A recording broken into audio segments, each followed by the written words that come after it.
thank you ပါညီမလေးပို့တည် thank you ပါကိုဆိုင်ကြည့်လေကိုဒါနဲ့ကိုစလိုင်းထိုးလိုက်တဲ့ဘယ်တစ်ချက်ဆက်ဆိုပါလဲဩ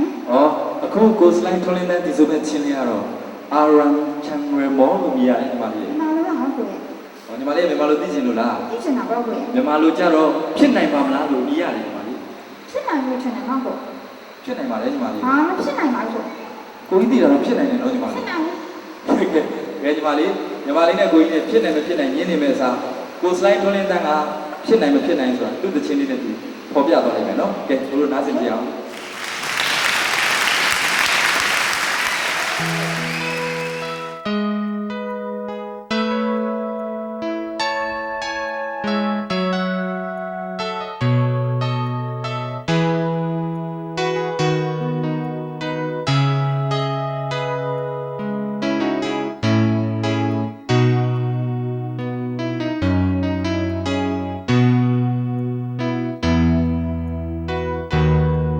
Ram thiam biak bai va te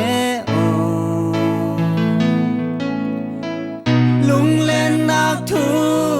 bia dai cha lang hay duan pi lo lung du ne na doang dang ni ông val pa hin ne kal lâu ngai tu